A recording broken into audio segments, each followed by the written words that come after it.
Bonjour à tous, on se retrouve dans une nouvelle vidéo portant sur SAS et on va continuer notre exploration du Key 2.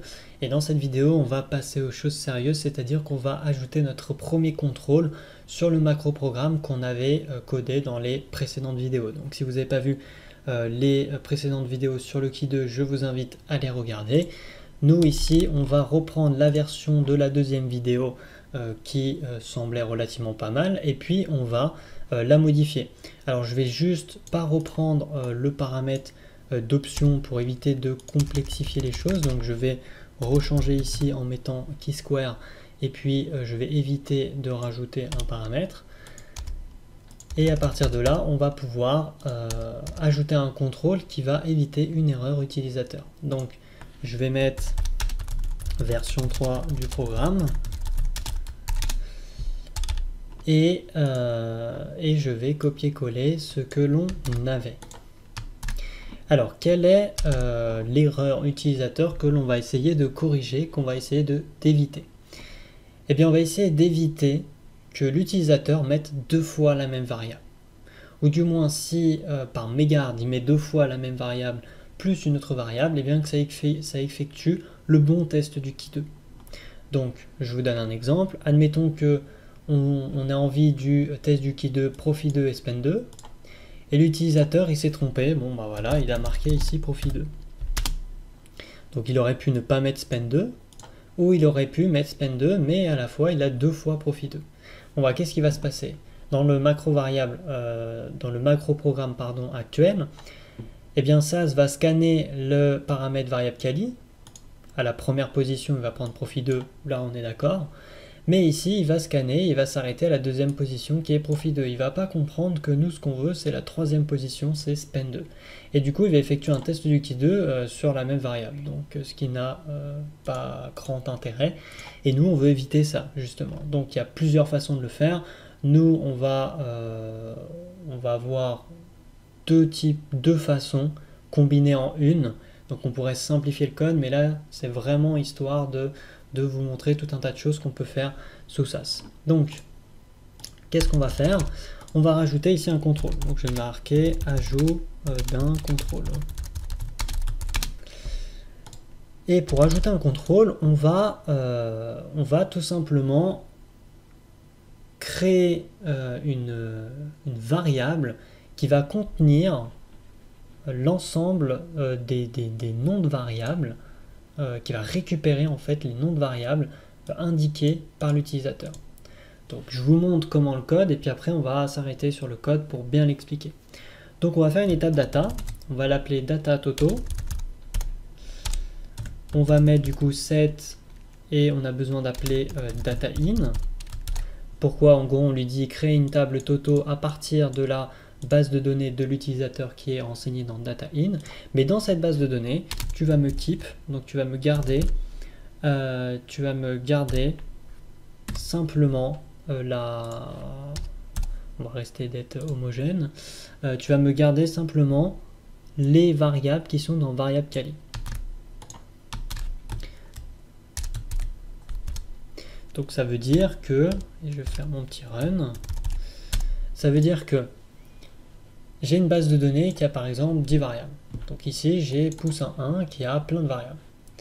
Si l'utilisateur renseigne seulement ces variables-là, eh bien je vais créer une sous-table qui va s'appeler Toto, qui va ne contenir que les variables indiquées par l'utilisateur. Et ça, c'est très utile, parce que ça permet, dans ce cas où j'ai profit 2, spend 2, de créer une base de données qui est renseignée par spend 2 et profit 2. Donc j'élimine le doublon. Alors il y a une autre façon de le faire qu'on va voir, mais déjà je vous montre celle-là. Donc j'ai ça, sauf que maintenant, moi ce que je veux appeler ici, c'est ce qui est contenu dans ma table Toto, et plus du tout dans le paramètre variable quali, parce que si je lance actuellement ce macro programme, ça va pas marcher, parce que j'aurai juste une nouvelle table Toto avec les deux variables, mais ça va pas marcher. Donc qu'est-ce qu'il faut que je fasse? Eh bien il faut que j'utilise une autre procédure SAS qui s'appelle la proc contents. Je lui fais data égale, je lui dis tu me fais une proc contents sur Toto, donc c'est-à-dire la base de données ici que j'ai créée qui contient seulement les variables utilisées par l'utilisateur.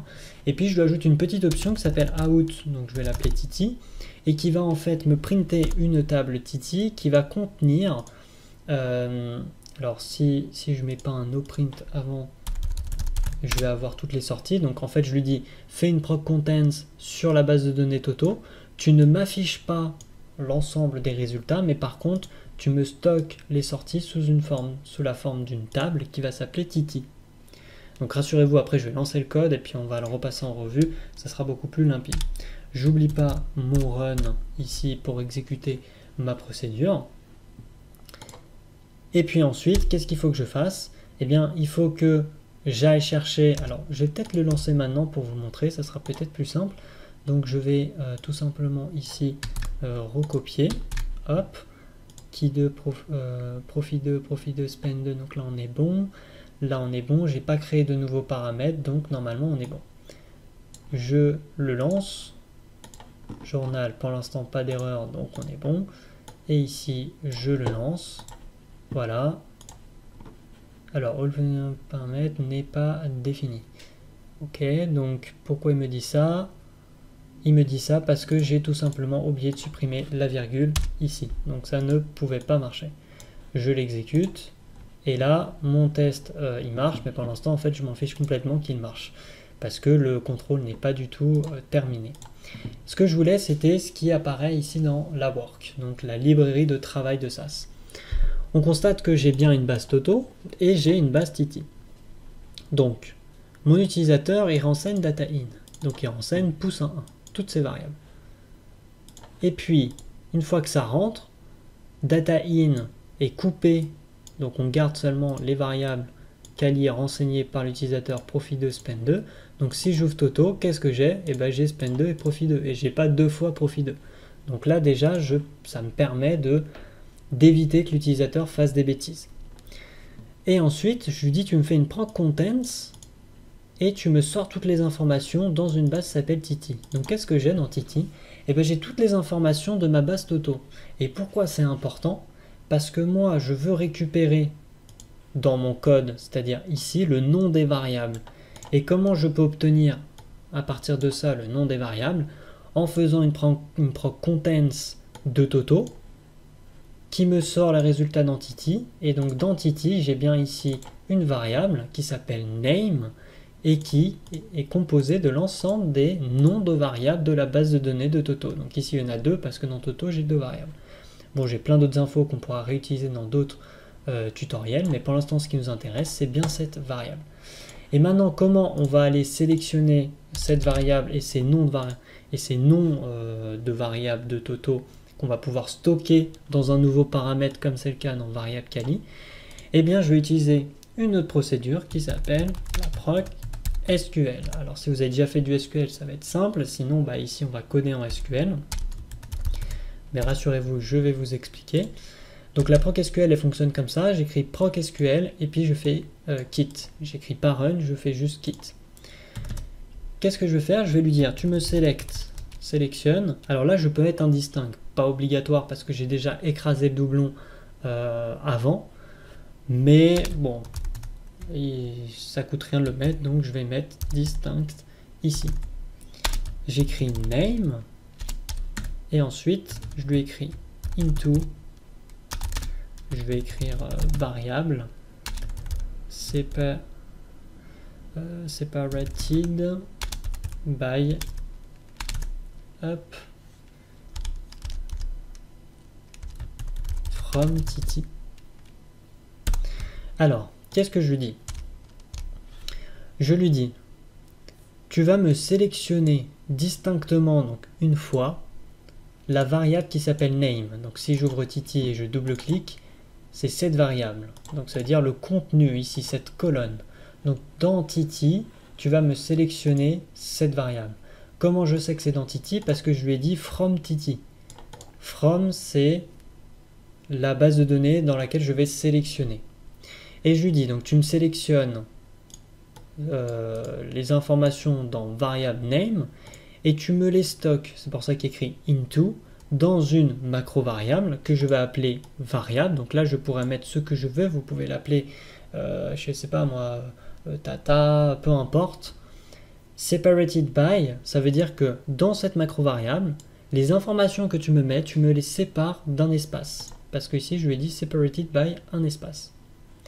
Alors, comment on peut le voir? Eh ben, on écrit une fonction put, et puis on écrit donc et variable, point, et point virgule.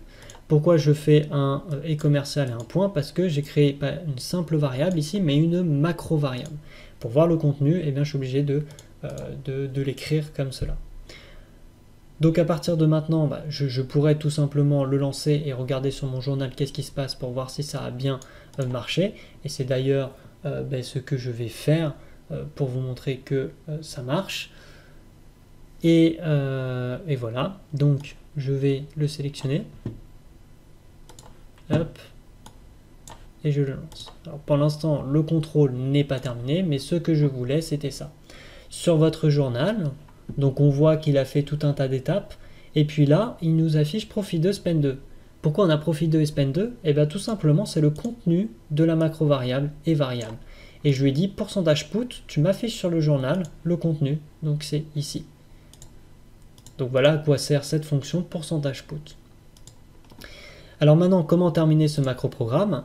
Eh bien comme j'ai créé une macro variable qui contient les informations que je veux, eh bien, je vais tout simplement réutiliser cette pourcentage scan, mais au lieu de lui faire scanner le paramètre variable quali, eh bien, je vais lui faire scanner la macro variable qui s'appelle variable que j'ai créée précédemment à la suite de mon contrôle. Donc je vais prendre le nom de cette macro variable, hop, CTRL C, et puis je vais le mettre aux différents emplacements. Et donc là, qu'est-ce que je lui dis?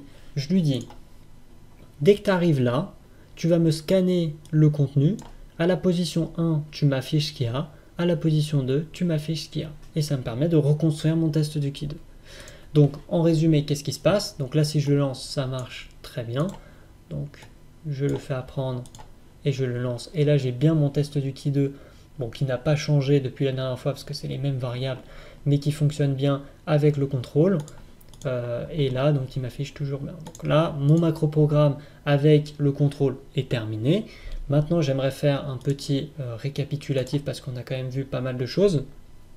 On a créé du coup un contrôle en lui disant tu récupères la base de l'utilisateur data-in, tu me crées une table Toto à partir de cette base, mais tu me gardes exclusivement les variables renseignées par l'utilisateur.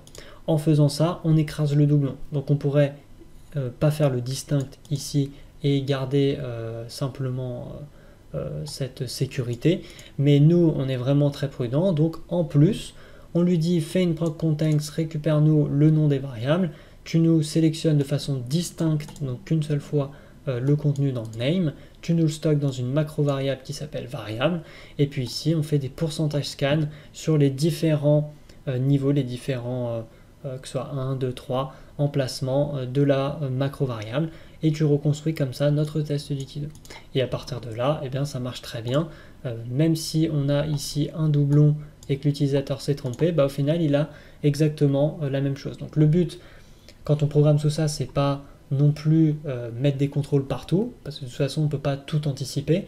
Mais c'est intéressant, une fois qu'on a un macro programme, de se poser les questions.